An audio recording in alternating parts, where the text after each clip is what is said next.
Ini adalah film ke-6 yang wajib kamu tonton sebelum Avengers Doomsday. Dan mungkin ini adalah film paling penting yang akan kita bahas sejauh ini. Bukan cuma karena Avengers Endgame menjadi penutup dari perjalanan panjang para Avengers, tapi karena film ini memperkenalkan konsep yang nantinya membawa kita menuju cerita tentang waktu, timeline, dan multiverse. Bahkan di tahun 2026, Marvel kembali membawa Avengers Endgame ke bioskop lewat Avengers Endgame Encore, menjelang Avengers Doomsday. Jadi kalau kamu mau benar-benar memahami perjalanan MCU menuju Doomsday, film ini nggak boleh dilewatkan.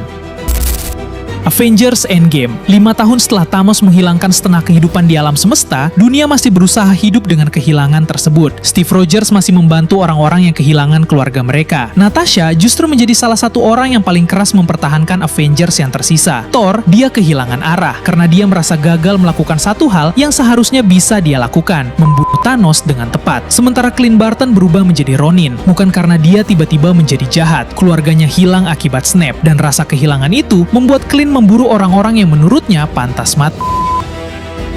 Bruce Banner justru mengalami perubahan yang berbeda. Dia akhirnya berhasil menyatukan Bruce dan Hulk. Sekarang keduanya hidup dalam satu tubuh. Tapi kondisi Tony Stark jauh lebih buruk. Tony masih terdampar di luar angkasa bersama Nebula. Persediaan makanan hampir habis. Oksigen semakin menipis. Dan Tony mulai menerima kemungkinan bahwa dia mungkin tidak akan pernah kembali ke bumi. Sampai akhirnya, Captain Marvel menemukan mereka. Tony dan Nebula berhasil dibawa kembali ke bumi. Avengers kemudian mendapatkan informasi dari Nebula tentang lokasi Thanos. Mereka langsung mendatanginya. Mereka masih berharap bisa menggunakan Infinity Stones untuk membalikan Snap, tapi ternyata mereka sudah terlambat. Thanos mengungkapkan bahwa ke-6 Infinity Stones sudah dihancurkan, jadi mereka tidak bisa begitu saja menggunakan Stones untuk mengembalikan semua orang. Thor kemudian Thanos, tapi itu tidak mengubah apapun. Orang-orang yang hilang tetap hilang.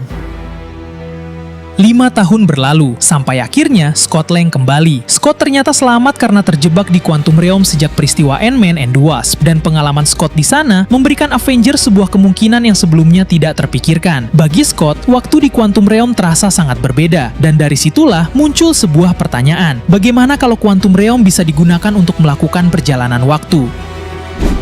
Ini bukan berarti mereka bisa begitu saja kembali ke masa lalu dan menghapus apa yang sudah terjadi. Tapi kalau mereka bisa kembali ke titik tertentu, mungkin mereka bisa mengambil sesuatu yang mereka butuhkan. Sesuatu yang sekarang sudah tidak ada lagi, Infinity Stones. Dan dari sinilah rencana Time Heist Avengers dimulai. Tapi sebelum kita membahas bagaimana mereka melakukan perjalanan waktu, kita harus memahami dulu bagaimana Quantum Realm bisa menjadi kunci dari rencana ini.